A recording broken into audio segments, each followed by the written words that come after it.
If you're thinking of selling your Pokemon cards, make sure you watch this first. How much are your Pokemon cards really worth? It's a fact nowadays that too many people are getting underpaid or misled when they're selling their collections.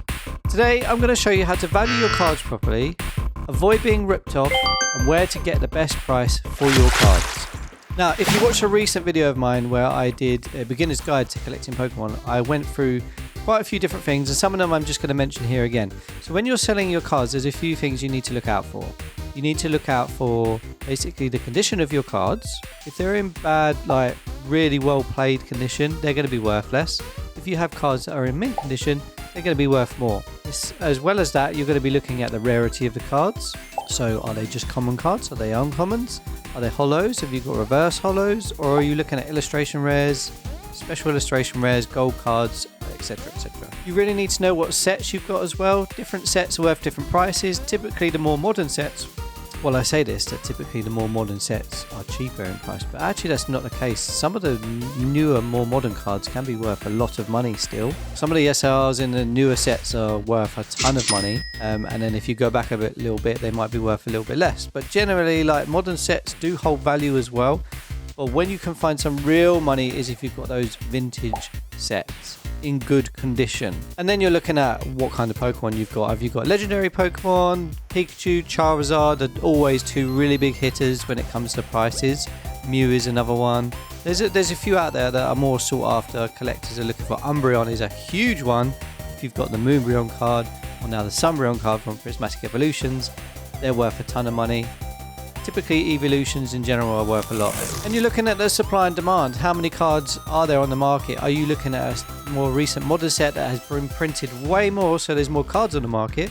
Or are you looking at an older set that maybe wasn't printed as much? The lack of supply in the market might make the card higher in price. And then are your cards raw or are they graded? If you've got graded cards and they're graded highly, then they will be worth more than raw cards. And that's something we'll talk about later, because it could be more beneficial for you to actually grade some of your more valuable cards, because they may be worth even more if they grade well. Now I'm going to give a few examples through this video. I've got a couple of cards that I was looking at that I've just taken from my collection to look at how much they're worth. I was looking at a 151 Charizard. I was looking at the Pikachu, the Rainbow Pikachu from Vivid Voltage, and then a couple of Surging Sparks cards and a couple of other ones as well. I just wanted to take a few from my collection so I can get an example and see how much my cards are worth, but also to show you exactly how it's done. So how do you actually find out how much your cards are worth? Where do you look? How do you look up the prices of your cards?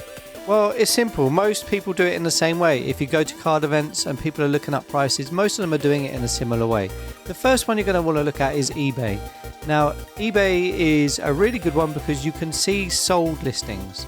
So what you want to do is whatever card you might have, or even if it's a complete set, a master set of whatever set it might be, Vivid Voltage, Surging Sparks, 151, Prismatic, whatever it is, you can find master sets for. But if you're looking for individual cards, just type that in and it should come up. And what you can do is search by sold. When you search by sold, it will tell you all the previous listings and how much they've sold for. And what you can do from that is take an average price, because some of them do vary. When I was first looking at this, I was looking at the Pikachu, and there is quite some variability in price there. But then that depends. I didn't look at the descriptions of the cards, so they might be light play or they might be near mint, and some might be worth like grading and some might not be worth grading. So that's probably the fluctuation in the price there as well. But that's a really easy way just to check. And the next one is going to be TCG Player. Now this is for more of my American viewers. TCG Player is a really good one. If you go on there, you can look at the current market price. It will tell you, you can change between the condition of the card. So you can say if you want it near mint or light play. Generally, those are the two main ones that people look at. And it will show you the current market price, and then it will show you the last sold as well. And what I've been recommended is a site called Card Market. Now this is for all my European viewers. I didn't have much luck on there, I'm not going to lie. I went on there and tried my best to look for cards and stuff. It doesn't seem like it's very good. Unfortunately, I'd probably give that one a miss. It's okay. You've got other stuff that you can look through. The next one you can look at, and this is a really, really good one, is a one called price charting. Now, if you go on price charting, you can type in any card and it will show you the price. It doesn't just show you the price. it actually takes the information from sites like eBay, all the previous listings for the last few days, and gives you an average price. It also tells you the prices of graded cards from 7, 8, 9, 9.5 and 10. Obviously not all grading companies do 9.5, but some do, so it includes them on there. I found price charting to actually be really good, so that's definitely one to check out. And the final one, and I looked at this online, is actually a site called Collector. A Collector is really good. You can change the currency, so you can change it depending where you are in the world. If you're in the USA, if you're in Canada, anywhere. If you're in the UK, you can change to your currency, and it will show you the price. It's really, really good, and they actually have a Collector app as well, which I recommend checking out. I'm definitely going to start using this more because this seems like the way to go. Collector is definitely one you want to be using. So that's it. This is going to be a little bit time consuming for you depending on the size of your collection, and I also understand that people might not be wanting to sell their whole collections. If you've got duplicate cards, or if you've got cards you no longer want but you're still collecting in the Pokemon TCG hobby, in the Pokemon TCG space, you might want to sell some older cards to make way for some newer cards. So you might not be wanting to sell the whole lot, you might just be wanting to value and sell a few. But either way, this can be really time consuming, but it's worth doing it properly because it's your money at the end of the day. This is your money and you want to get the most for those cards. There's no point going to someone and selling them for half price because you don't know and you don't want to put a little bit of the effort. There is a little bit of effort needed here, but it's worthwhile because you get more for it. And the more you make, the more cards you can buy, I guess. So now you've priced up your collection, priced up your cards of what you want to sell. How do you get them sell ready? There's a few things you're going to want to do. So any valuable cards you have, you're going to want to put them in sleeves. Make sure you've got penny sleeves. Penny sleeves are super cheap. They should be protecting your collection, especially all of your rarer cards. Then you're going to want to put your really valuable ones in top loaders, or if you're selling individual cards, definitely put them in top loaders. It protects them from bends, scratches, and gives that extra layer of protection. Definitely make sure you're doing that. I appreciate that if you're selling a whole collection, it might be in a binder and stuff. Try and clean it, make sure everything's clean, but please don't go rubbing the cards directly. Very gently with a microfiber cloth if you do have to do things like that, but you could damage the cards by scratching them and stuff, so very careful if you've got any cleaning to do.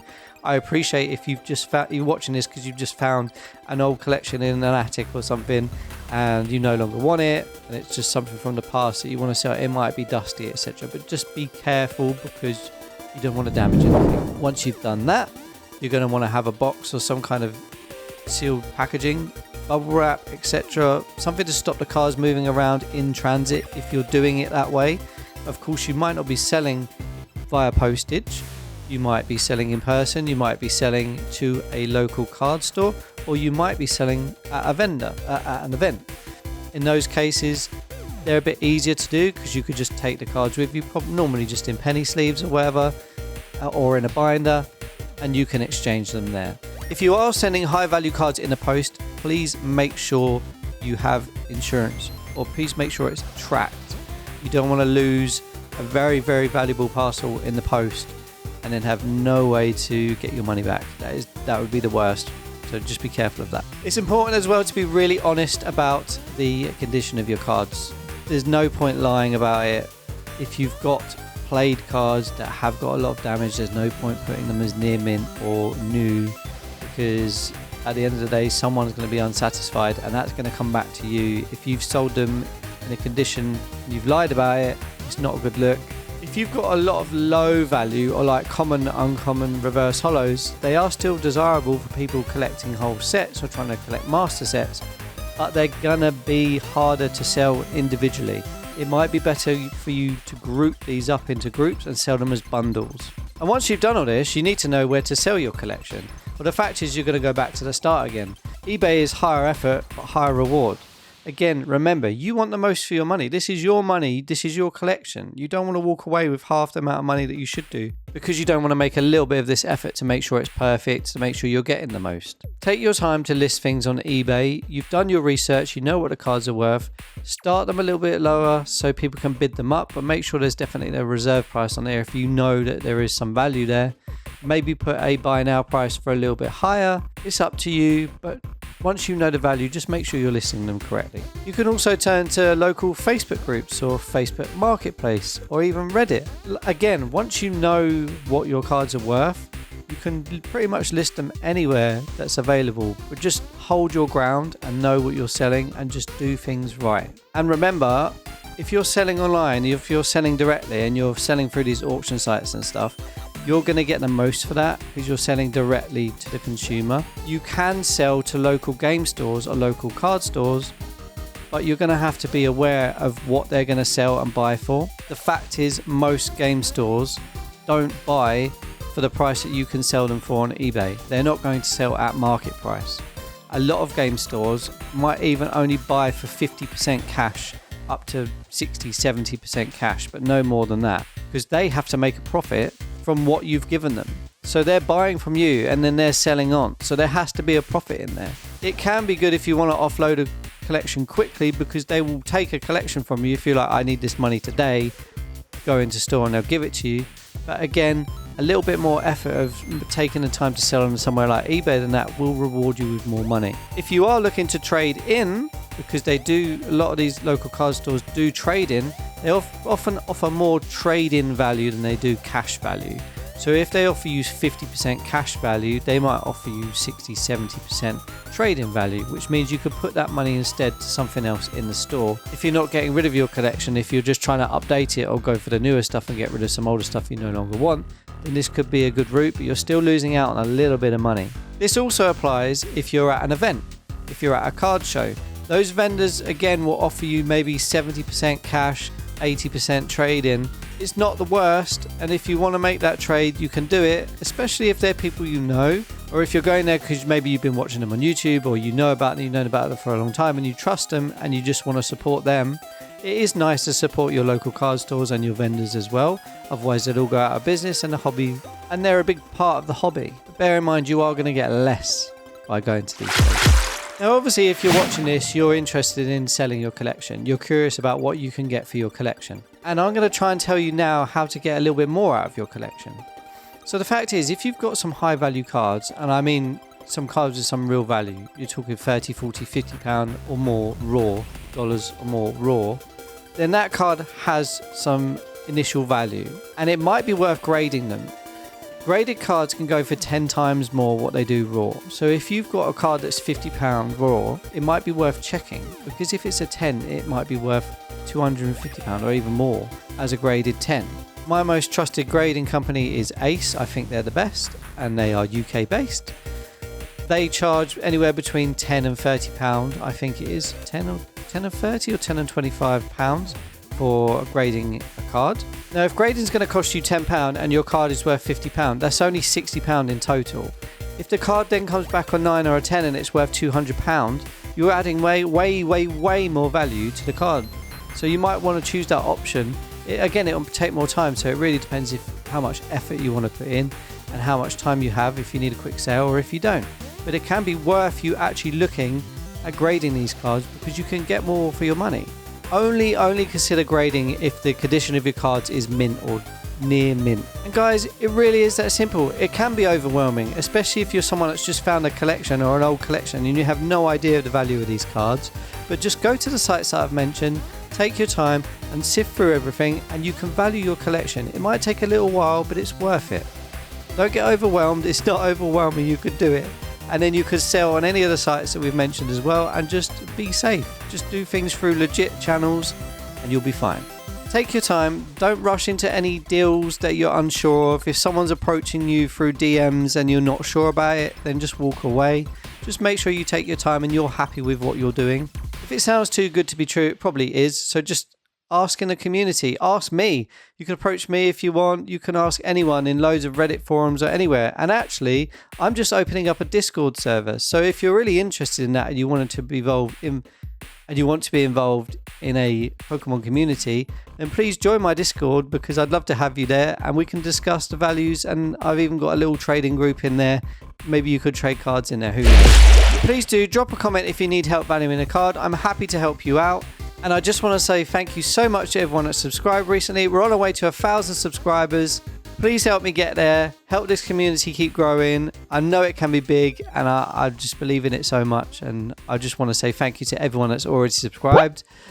You guys are just amazing. Well, that's it from me. Like, comment, subscribe. I'll see you all soon.